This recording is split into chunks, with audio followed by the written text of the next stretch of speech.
Hello, in this video I want to show you how to set up alarm clock on Xiaomi Redmi Note 10 Pro.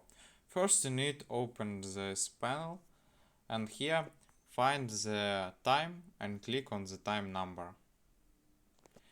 Here we can click on the plus and here we can set a desired time, for example this, and here we can select ringtone alarms and we can repeat it. Daily ones, custom, for example Wednesday and Tuesday. Okay, and then just click on the check mark on the top right corner, and as can we see, this is our alarm. Then we can turn off it if you need, or turn on using this slider. And that's all for today. Goodbye.